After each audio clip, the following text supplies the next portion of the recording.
یہ ہے مسجد اقصی، اور یہ آپ بالکل اس طرف اگر ہم مڑیں گے، اس طرف اگر آپ اس طرف مڑ جائیں، اب ہم اپوزٹ سائڈ پہ آ گئے، یہ پیچھے دیکھیں، یہ ہے قبۃ الصخرہ، یہ ہے قبۃ الصخرہ،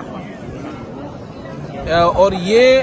صخرہ چٹان کو کہتے ہیں، اس کے اوپر یہ قبہ ہے، گنبد ہے، اس لیے قبۃ الصخرہ کہتے ہیں۔ یہ مسجد اقصی نہیں ہے، البتہ یہاں بھی نماز ہوتی ہے اور خواتین یہاں نماز پڑھتی ہے، لیکن یہ جو ہم بالکل اس کے آگے کی سمت پر جو جگہ ہے یہ ہے مسجد اقصی، اور یہ جو زمین ہے یہاں کی جو خطہ ہے یہ تقریباً 36 ایکڑ پر مشتمل ہے۔ اس میں ایک مسجد اقصی ہے، ایک مسجد قبۃ الصخرہ ہے، ادھر مسجد قبلی ہے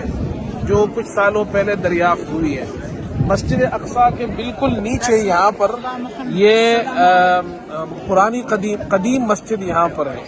اور اس طرف درختوں کے پیچھے جو مسجد ہے وہ مسجد براق اس کا نام ہے، جو رسول کریم صلی اللہ علیہ وسلم معراج پر آئے تھے تو آپ کا براق یہاں پر باندھا گیا تھا۔ اس پورے حصے کو یہاں کا اقصی کا حرم کہا جاتا ہے،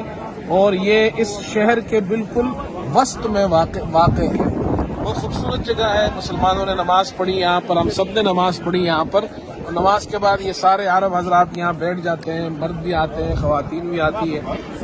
اللہ تعالیٰ اس حرم کو آباد رکھے، اور یہ مبارک سرزمین ہے، انبیاء علیہ السلام کی سرزمین ہے، بنی اسرائیل کے انبیاء علیہ السلام کو اللہ نے یہاں بھیجا، حضور صلی اللہ علیہ وسلم یہاں سے معراج پر تشریف لے گئے، تو یہ حرم شریف اور مسجد نبوی کے بعد